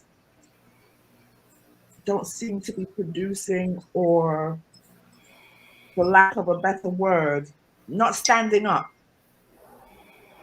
for what's happening in their section. You know what I'm saying? It really is community based. If these communities, like gang members who have their heads, because one has to answer to the other, and this one is pulling that string and that string, the communities have to stand together, and it will come. I honestly predict and believe it will come a time where everybody, whether they don't know why they're hating each other, why they're fighting each other, but I honestly believe everybody's going to have to come together in one setting, and like, if we continue on this trajectory, we will have nothing. When we have nothing, what do you think the outside forces are going to do? They're going to come in and bring their people and make Jamaica thing. Sharon, there are a lot of Jamaicans on the outside that is saying, oh, I pull my family away from that country. I am safe now. But then there are a lot of other Jamaicans whose family is still here on the ground. Those Jamaicans, among those Jamaicans, You have a handful who are still saying, I want to protect my community, so I'm going to send some guns down there to all out the Khan. You have another section that's saying, boy, I better we send some gun down there and all out the ends and so on. You have some people with that mindset, because we're still intercepting guns at the airport and at the yards and so on. But you see the Jamaicans out there that really want a change, that really want to come back to their country. You too have to help as much as you possibly can. There are a lot of programs that you can fund. There are a lot of organizations that are clean, sterile organizations that is transparent, that will put the dollar to work, that you can search out and assist these organizations, assist these groups into helping, because we're at an all-time low. We're at an all-time low. We're 2 months away from Christmas. If we're going in the same pathway that we're going in now, we're going to have over 1,600 people killed in this country. So we need to say, stop the blame game now. A lot of people are saying, boy, one political party, I want to do it, and the other political party, I want to mash up the thing. And we go back and forth and back and forth. And let's look at it as a Jamaican thing. Let's look at it as, boy, it is my country. This is our people living here. You know, let's see if we can work this out. Like, remember the guy that was beaten by the police in Los Angeles? Remember his name? And he said, can we just get along? Get along. Yeah. Can we just get along? We have to love each other, but respect each other. Respect the right of that person to exist as you respect the right of the other person to exist. And respect is a two-way street. You cannot want respect and not give it. You know what I do? I give respect first. And guess what, Sharon? And guess what, Ten Star? It comes back to Big Stone in abundance. In a whole nother way. Yes, of course. Yeah. Of course. That is why I love this country, and that is why I will continue to work assiduously. I ain't going nowhere. I love every single youth that I've come across. Now I've got a few youths that I don't like how they carry themselves. I don't like their mindset. I don't like what they're doing to their communities, etc., etc. But I don't hate you. You're my brother. You're my sister. You're my father. You're my uncle. You're my aunt. I don't hate you. I just don't like what you're doing. So let's coexist. Remember, we're on this little piece of rock. We cannot just get off when we want to. Let's go to the airport and fly out without the proper documentation. So we need now to learn how to coexist among ourselves. Try. Sometimes I know it's hard. I know it's hard to rub shoulder with somebody who shot and killed your mother or your father. You know, I met a kid recently. I'm not going to say which community he's from. He has lost 3 of his brothers to domestic violence. And you know where he works? He works on the Peace Management Initiative. They need to pump more money into that too as well. And you know what? You know what he said to me? I said, you know, that is a remarkable thing for you to do. How old are you? He said, I'm 24 years old. He said, I've spoken to people who were a part of the gang that killed my brothers. Look at Paul Elliott. I was about to. It's like you're reading my mind, you know. Paul, the chosen one, Elliott, is a very, very good friend of mine. And Paul Elliott is the epitome of forgiveness. His mother was murdered. His 2 brothers was murdered. Paul is from the Waterhouse area. He could have easily picked up an M16 and done vicious things to these people. I've yet to hear Paul at any time speak in a manner of wanting to seek revenge. Very true. It hurts the very core of my heart. And that's why I have to take this opportunity and dig up the chosen one, Paul Elliott, for working assiduously through his music, stronger production record production, showing us that self-reliance is the science. Yeah. You know what I mean? And it's Very Paul true. can do it. Go back to Ian Boyne, a journalist from TVJ, and you can see on YouTube that interview with Paul, the Chosen One, Elliot, of him talking about how his brothers were murdered and how the same killers went back and killed his mother. He has been there, and he's still, up until this day, have not harbored any animosity or want to seek revenge. I mean, Yeah. Yeah. I tell you, I pray that, a change comes at some point, and I don't want to. Just before we round up this conversation, and my apologies for Sharon Mango, I think she's having internet problems, but we're going to prod on. Just before we round up, what type of Jamaica do you want to see?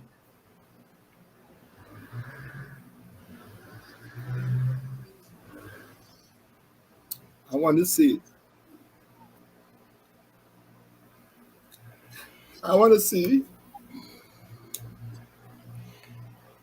a Jamaica that we know we never kind of get back to that, where our crime rate is in the hundreds. But I want to see a Jamaica where we can at least learn to respect each other, to understand each other, whichever political party one is associated with. One has the right to determine his own destiny. And I want to see a Jamaica. I am 66 years old. And I want to see a Jamaica that when I get much older and unable to walk upright, a young man will see me and remember the work that I've done and to assist me to at least cross the street. I want to get back to where we respect our seniors and our seniors get back to loving, because most of us seniors, they're scared.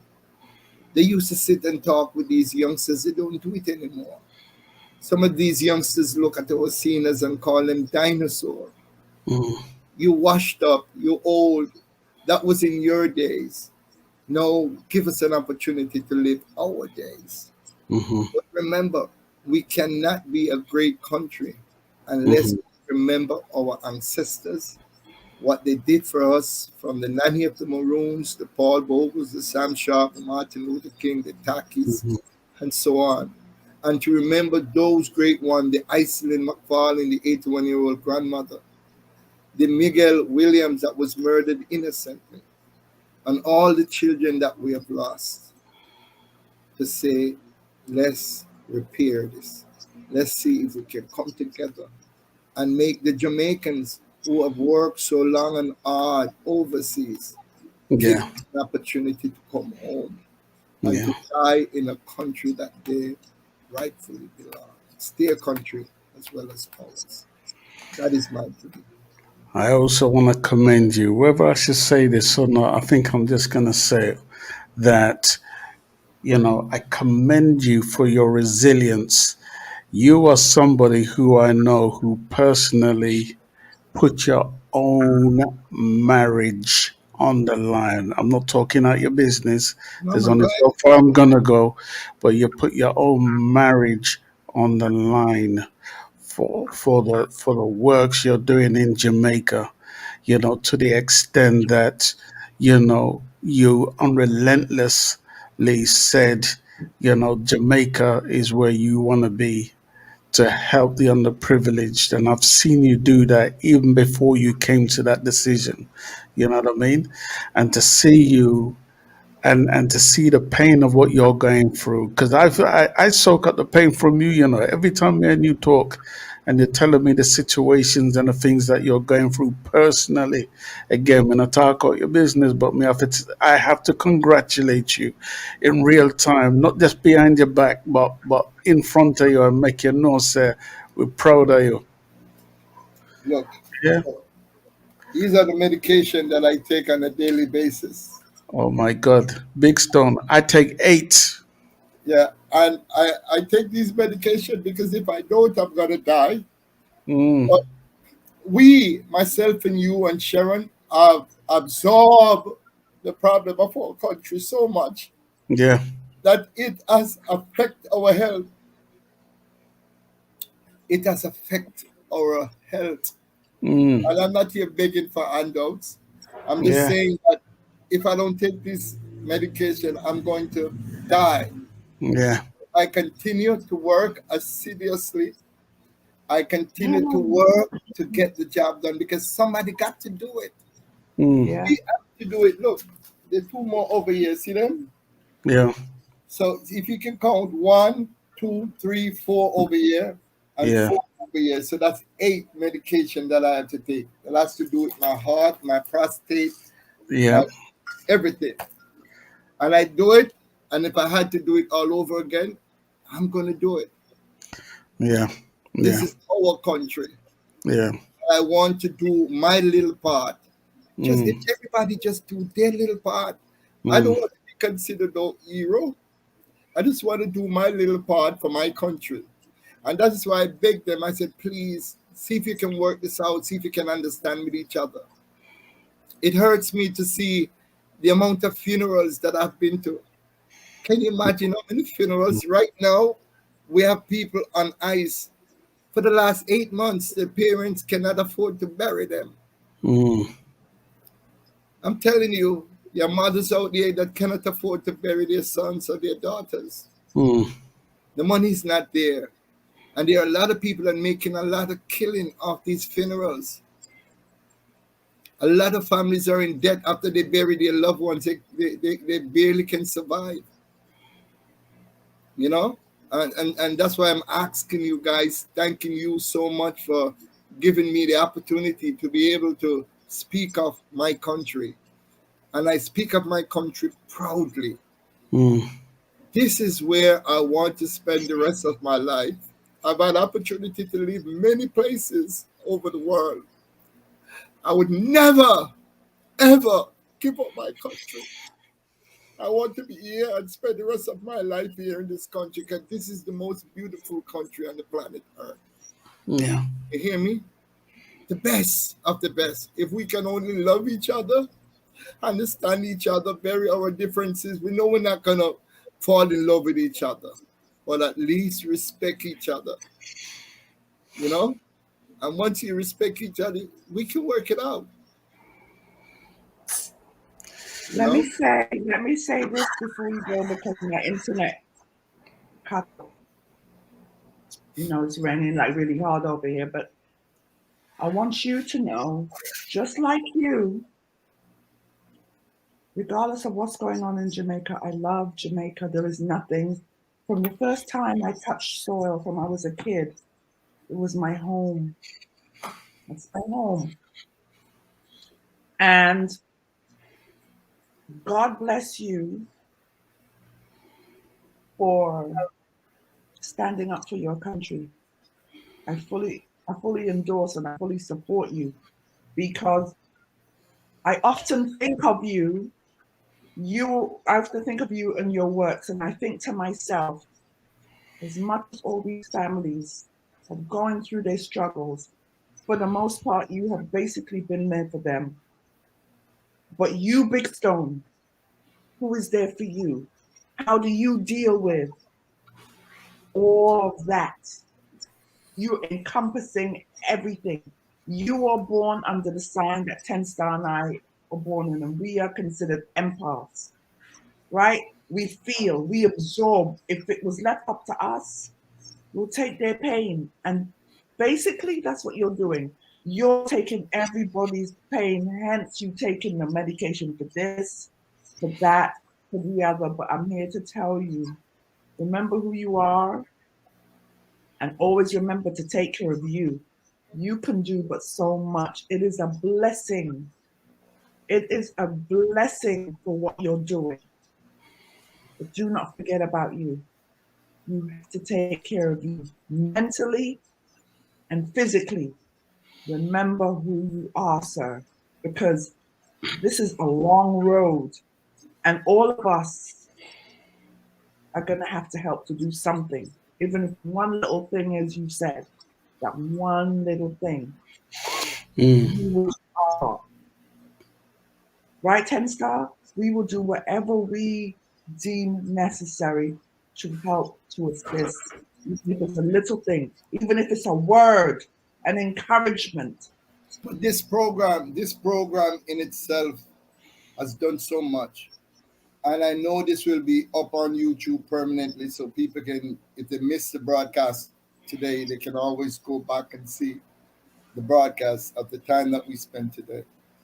But His Imperial Majesty says, it is the inability of those who could have acted and make a difference and didn't that causes evil to triumph over good. And not until we come together collectively. When I wore this chain, do you know how many people talk about it? Well, Big Stone at PNP, Big Stone at this, Big Stone all dirty Rasta boy, Big Stone get deported from the United States, Big Stone rare. Nobody talk about the fact that Iselin McFarlane, an 81-year-old grandmother, was murdered. And that was one of the reasons why I wore this chain. Nobody talk about that.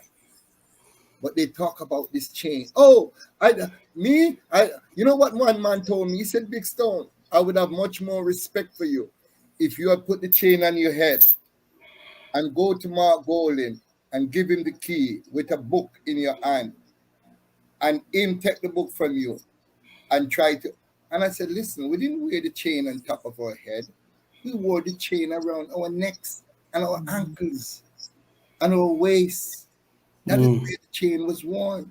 And we do not see it as a physical chain, even though it appears as a physical chain.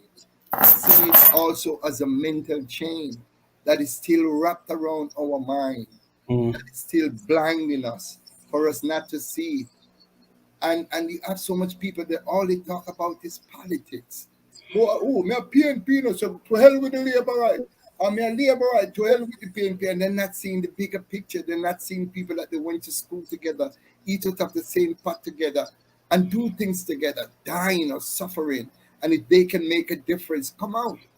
Remember, we had 3 major riots, and they were attributed to gas. The price of gas, they put $20 on the price of gas, and they burned down the whole Jamaica. Yet still we're close to 1,400 people being killed, and everybody just there, like they're sensitized. You know what I mean? They're not talking about it. They're scared. You know. Look at the amount of people that have died. Look at the amount of babies that have died. Look at the barbaric nature in which they're killing our people every single day. Look at where we have gone to, where we can fly in from the United States allegedly, pay a hitman $400,000 and kill a 27-year-old mother and a 10-year-old baby. Those are the things that we should be talking about. Talking about how much better we can make this country. God, this country nice, you know, man. Definitely. I remember when I was in Jamaica, 2005, my daughter was just born, and I went to Jamaica for the first time in my life.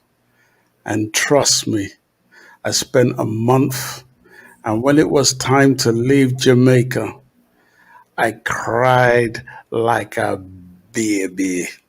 Yeah, I did the same thing too. The minute I reached Heathrow, I knew I was in a totally different environment, and I didn't like it. True. Paradise. Yes. When you talk about paradise on earth, you know, Lord. I call it the Garden of Eden. Yeah, man. And guess what? I can tell you this. Jamaica nice can done. Jamaica nice. Jamaica nice. Jamaica nice. We Jamaica have to nice. touch a little piece before you go because this has been a viral. The crab situation. We have to leave on a little humor.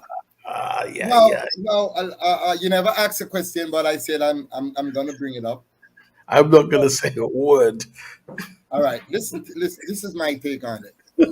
Now, recently we had a situation with a crab lady where she publicly defecated while she was actually serving customers. She said it came down on her. And another crab vendor videotaped her. She said it happened more than once, twice, 3 times. And it went viral. And everybody come out and they talk about the nastiness of Alice. And they even cuss Nadine. Boy, Nadine, you shouldn't do that, blah, blah, blah. But great things happen because of it. One, we're now aware that we have some filthy people that is out there vending, and we need to clean that up. No, we have to clean that up. Sorry if we And laugh. because of Nadine, we're now in the process of cleaning up our vendors. Good. You know what really happened?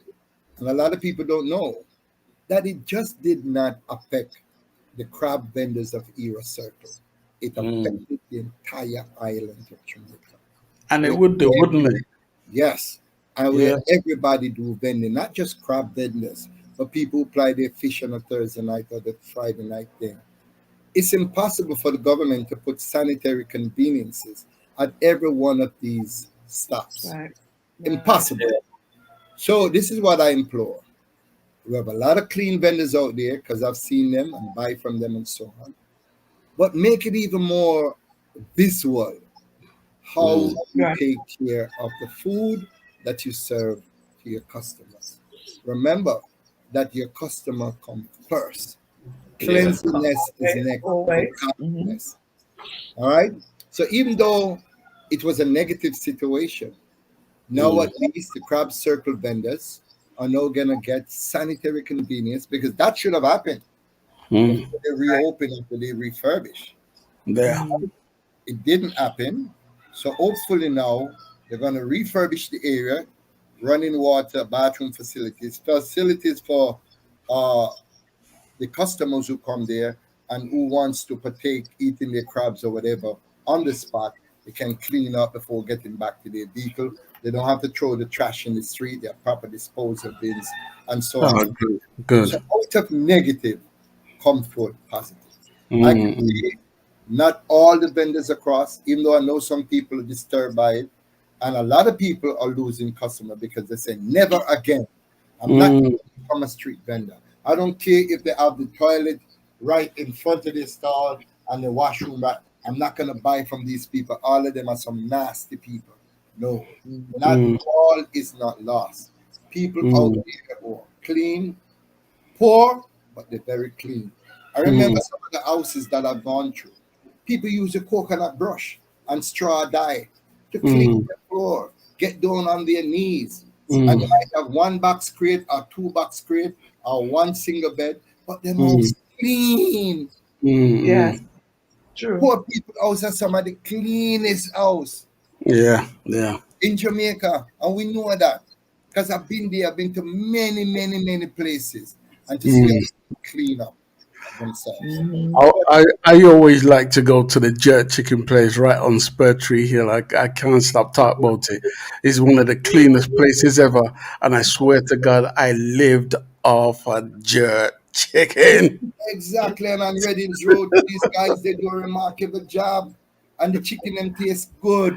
What? So Jamaica, we understand say little thing happen, and so on. But you know, let's now take a look now too at some of these restaurants that they really don't know what is happening there in closed door. We don't even know how some of these meals are prepared. So one can hit the street vendors and say as much as you want. But we have seen instances where some of these waiters spit in people's food, they have to get back because this particular customer don't tip. So come all the while and he never tip me. Took food. Right? So there's a lot of nastiness going on the streets and out of the streets. So the good thing that happened it is now put the impetus on these vendors to clean up.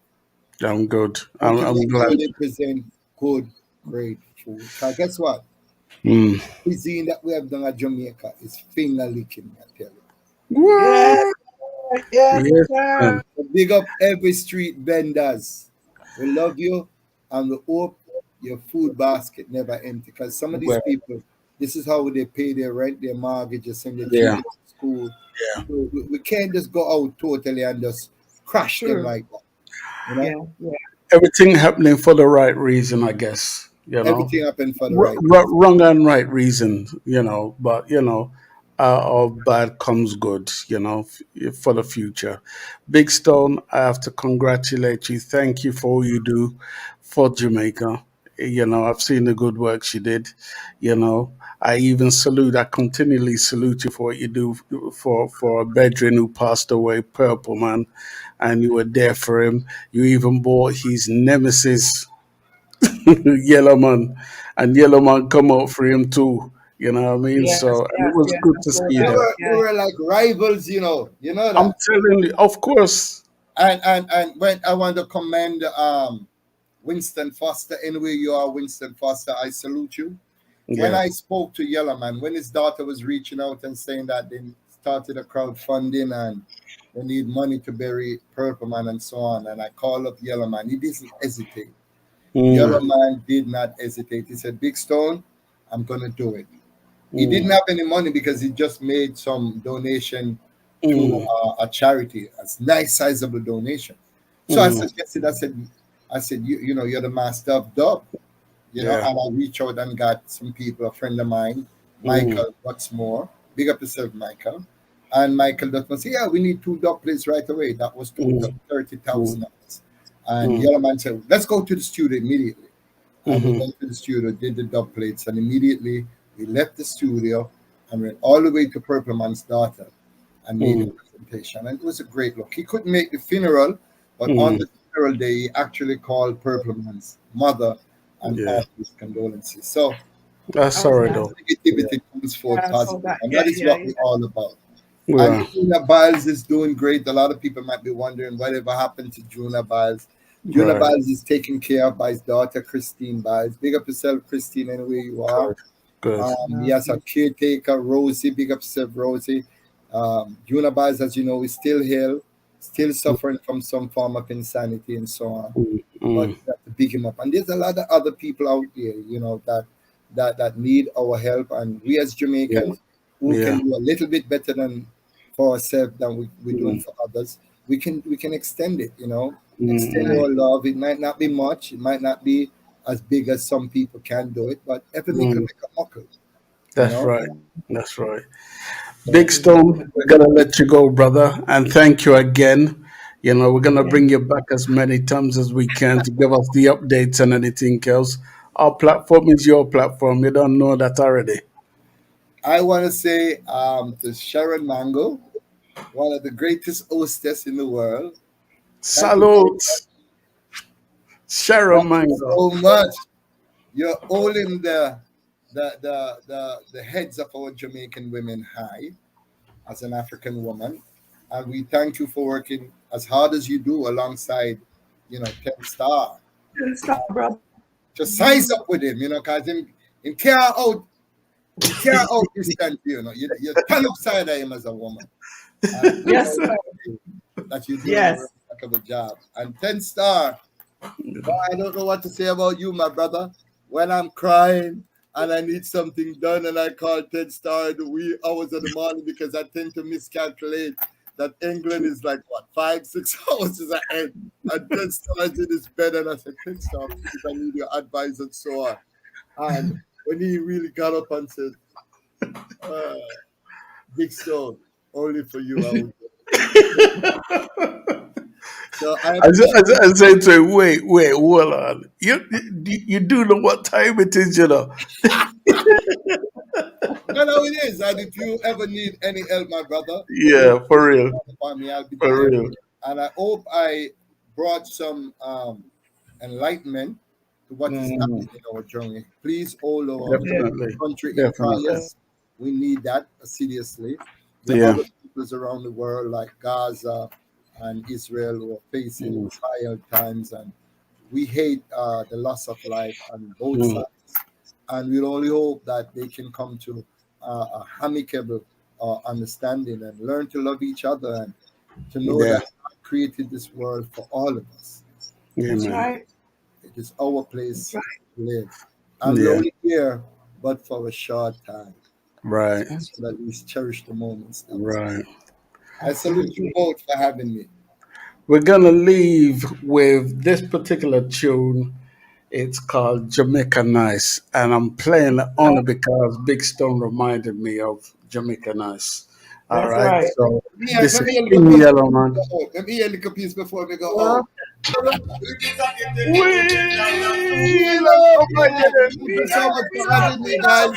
I love you all. And it was a great show. Thank you so much. You're welcome. We're out of here. You hear that? Jamaica Paradise. We're going to get out of here and join us tomorrow.